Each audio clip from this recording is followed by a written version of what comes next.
Egunon guztioi, hurrengo abuztuak 17 bueltan dator ongi etorri refuxiatuak antolatzen duen marea horia gure hondartzetara. Horregatik, gaur ongi etorri refuxiatuen bi kide etorri dira Plentzia Telebistara. Como decía, el próximo 17 de agosto vuelve a nuestra bahía la Marea Amarilla, una iniciativa organizada por la plataforma ciudadana Ongi Etorri Refuxiatuak. Y por ello, hoy tenemos a dos miembros de la plataforma con nosotros. Ongi etorri, Itziar eta Luis. Hasteko azaldu aldi guzu zer den marea horia eta zer lortu nahi den ekimen honekin. Marea horia da Plentzia Gorliz eta Lemoizko Ongi Etorri Refuxiatuak plataformak antolatutako ekintza bat. Azken urteetan egiten ari gara Plentzia Gorlizko hondartzan.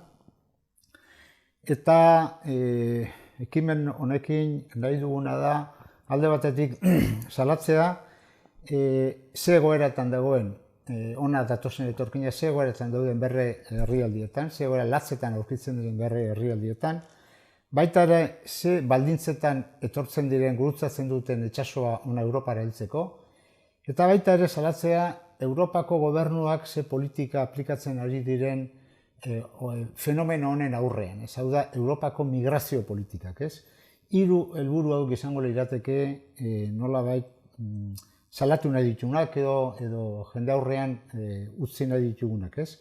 Eta hau egiteko ekimen konkretu bat egiten da hondartzan, Arkoteko arrapalatik ateratzen gara eta baita Astondotik, bi talde edo manifestazio bezala, eta gero erdian egingo dalako besarkada bat, non besarkada horrek simbolizatzen du nolabait guztion batuketa hori eta elkartasuna eta solidaritate horren behar hori, ez? Eta hori musikakin egiten da, eta gero itsasoan padelak ateratzen dira, botea, piraguak, eta hainbat jente itsasoan ere, pixka laguntzen, banderakin beste hainbat gauzekin, eta azkenean, dantza bat egongo da, aurrasku bat ere bai, trikitixa, eta pikoteo txiki bat ere egingo dugu gero gaztetzen. Hori da urtero egiten ari garena, eta urten ere egingo duguna. Queríamos contaros así un poquito escuetamente ahora cuáles son los objetivos de la Marea Horia, la Marea Amarilla que hacemos, la plataforma del Ongi Etorri Refuxiatuak de Gorliz, Plentzia y Lemoiz.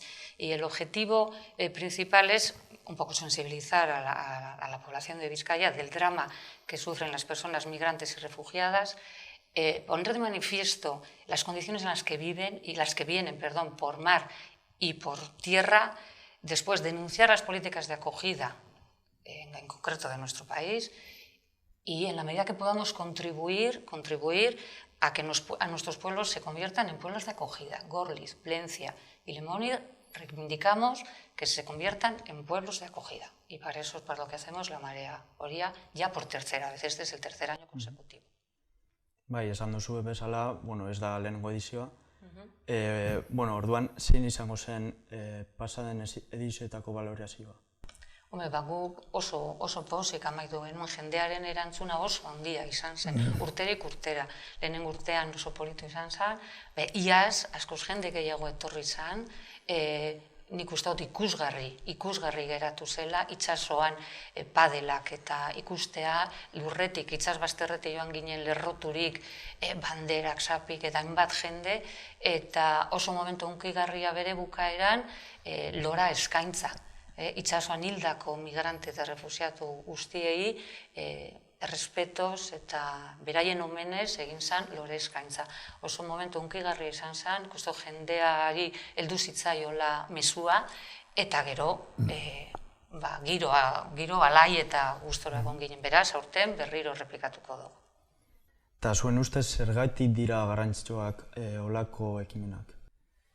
Bera, olako ekimenak garrantzitsua dira, normalean hemen ez dalako ondo ezagutzen zergatik mugitzen den hainbeste jente dagoen prest bere herrialdetatik guztia utziz, bere familiak, bere lurrak, bere jendea utzi, eta horrelako arriskua duen ibilbide bateri hastea, ez? Zergatik hainbat jente ateratzen den bere tokietatik ona heltzeko bere bizimodua arriskuan jarriz, ez? Hori esplikatu behar da, eta hemen arrazoiak eskutukoak ez dira agerian izten edo ez dira interesatzen hori izatea, ez?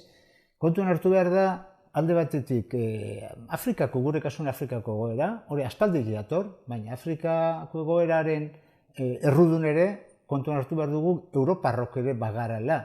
Ja, bi mendetik ona Afrikan egin ditugun politikak eta egin ditugun triskantzak, horrek sortu ditu bertan egoera batzuk, non egoera horrek egiten du jentea bultzatzea, jentea mugitzea bere tokietatik, ez? Askotan esaten da, horren arrazoia da trafikanteak edo dabiltzalako, da trafikanteak dira horren erruduna. Ez, trafikanteak ez. Horren benetako erruduna da bertako egoerak. Eta egoerak egiten duena da jentea bultzatu. Eta bultzatze hori gaina ematen bada klandestinitatean eta egoera txarrean, orduan sartzen dira trafikanteak eta erakunde kriminalak aprobetxatzea jende hauen auleziaz. Baina arrazoia sakona daude beren egoera. Gaina, azken urteetan ere eman dena, azkenengo hamarkadatan ematen ari dira interbentzio bat, munduko potentzien interbentzio bat, non bertako errekurtso eta bere kokapen geoestrategikoa dela eta sortzen ari dira izugarrizko krisi humanitarioak, izugarrizkoak gerra bidez. Hor ikusi azkenengoa Siria da, oraindik ez da bukatu. Eta horrek egin duena da mugiaraztea milioika persona bere tokietatik baldintza oso kaskarretan Europarantz. Eta hori da bizka zergatia, eta horren aurrean, esaten badu Europa giza eskubideen defentsako herrialde badela, ezin dugu Europako Batasunak horren aurrean isilik egon da behiek itxi. Hori dago arrazoia, eta hori tapatu nahi da, esan ez arrazoia dela, trafikante batzuk eta aprobetxatzen dira negozia, ez. Arrazoiak bestea dira. Eta hori espazio aurre egiten horri. Espazio kontuen hartzen benetan arrazoiak hor daudela, eta ez badugu benetan gerrak bukatzen. Eta garra sortzen dituen triskantzak eta ondorioak ekiditzen, orduan hemen izango ditugu berriz jentea eta jentea egongo da baldintza txarretan. Eta hori ematen bada ezin da horren aurrean esan, orain fronterak ingo ditugu, fronterak egin, eta gainera sortuko ditugu migrazio politikak kaskarrak, eta gainera eskuin muturreko alderdia emango diogu janaria beraien politikak aurrean emateko, ez? Hori da ezin duguna onartu. Eta hori da Europak egiten ari den politika. Europako migrazio politika da segurtasun politika. Ez da migrazio politika benetako bat. Ez da garapen politika bat. Da segurtasun politika. Eta segurtasun politika esan nahi du, bere helburua dela bakarrik segurtatzea Europako segurtasun hori esaten dena, eta horren aurrean egingo duguna da, zutabeak iriki, murallak iriki eta nolabait fronte hori eraman beraien herrialdeetara handik atera ez daitezen, ez? Baina hori ez bada zuzentzen, politika zuzen, ez ditugu politika zuzenik egingo fenomeno honen aurrean. Zen bezu luzatu nahiko zeniek jendeari marea horian parte hartu dezaten? Guk herritarrok zeresain handia dugula, administrazioaren aurrean ere. Luisek esan duen bezala, arazo handi bata, ez dugula ondo aztertzen zergaitik gertatzen ari den fenomeno hau, baina gero, fenomenoa berton dugu. Eta ematen zaion erantzuna administrazioen aldetik ezaguna da. Ukatzea, iztea eta barrurantzako joera. Ateak zabaldu beharrean, zubiak eraiki beharrean, dana izten. Orduan, administrazio ez dago egiten. Herritarrok zerbait egin behar dugu. Eta marea hori honekin, esan dugun, Aplentzia, Gorliz eta Lemoiztar guztioi gonbidapena luzatzen diegu, etortzeko gurekin batera, esateko ez gaudela doz, herritarrok beste herri bat sortu nahi dugula, harrera herriak bihurtu nahi ditugula, eta bitintzu bat salatzen eta bultzatzen beste neurri batzuk arditzen. Bestela fenomenoak ez du bukaerarik izango. Gainean nik gehituko nuke esanaz, hau ez bada egiten, hemengo gobernuak ez dute berein politika galdetuko. Eta politika galdatu nahi behar dugu gobernua politika galdatzea, nolabait herritarren aldetik egon behar dalako presio bat. Zoritxarrak gauzak askotan egiten dira bakarrik presioa dagoenean. Eta derrigorrezkoa da presioa egitea gizartean. Eta presio hori ez bakarrik gizarte politikariak eta gobernua bere politikak aldatzeko Europa mailan, ez?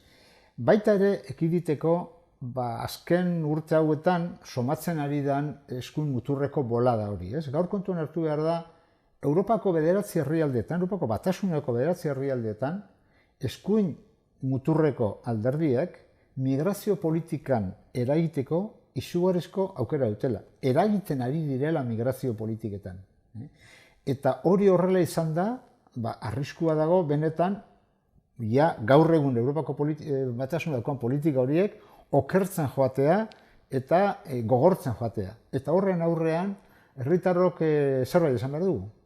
Eta zenbait esateko, parte hartu behar dugu, guk geure ahaldun neurri txiki honetan, horrelako ekintza batzu sortzen ditugu, herritarren aurrean esateko, hau ez da beste batzuen arazo bat, hau guztien arazo bat da, fenomeno bat da, horren aurrean ia ze ikuspegi daukagun etorkizun horrelako izango da, eta ia nola enfokatzen dugun fenomeno hau, ez bakarrik problema bezala, baizik eta aukera bezala, erronka bezala, orduan etorkizun izango da erabateko besteko bat. Nik uste dut hor garrantzitsua dela alden horrian toki guztietatik holako bultzada ematea, holako ekimen, holakoak beste batzuk egiten ari direnak hainbat tokietan. El único por terminar, decir un poco en castellano, para que llegue la invitación a todos los ciudadanos y ciudadanas de nuestra zona, de los tres pueblos, ¿no?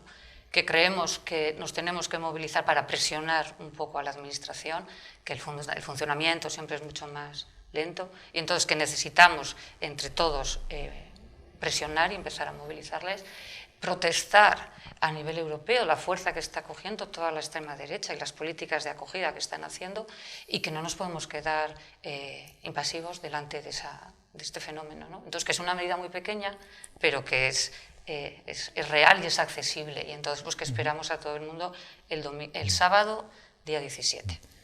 Bueno, por concluir también, ¿no? una noticia de ayer mismo, ¿no? Que en el caso decíamos antes, las políticas restrictivas de la Unión Europea, ayer el Senado italiano aprobó una ley por el cual se va a castigar con multas hasta 1 millón de euros a todas aquellas embarcaciones que recojan migrantes en el mar, migrantes que están muriendo. Hay que recordar que entre 2000 y 2019 no menos de 40.800 personas han desaparecido o han muerto en el Mediterráneo. 40.800 personas. Eso es un genocidio. Y ante eso, lo que está planteando la Unión Europea, en este caso Italia, que es la punta de lanza de estas políticas más extremistas, están planteando que cualquier barco que salga al mar y rescate puede ser denunciado hasta con 1 millón de euros y con prisión. Y esto es una decisión que ha tomado el gobierno italiano. Sabemos que es un gobierno más de derechas que otros, y particularmente Salvini como ministro de Interior, pero es un aviso a navegantes de lo que puede venir en un futuro. Y también al gobierno español, que hasta hace poquito sabemos que no ha dado permiso a los 2 barcos que querían partir de aquí para poder desembarcar en territorio de las costas españolas. O sea, no solamente es un problema de algunos países de la Unión Europea, los más extremistas, sino que incluso el gobierno español también está teniendo una política muy insuficiente en este aspecto. Bueno, eskerrik asko Itziar eta Luis etortxagatik, eta egiten duzuen lanagatik. Zuei. Egongo gara.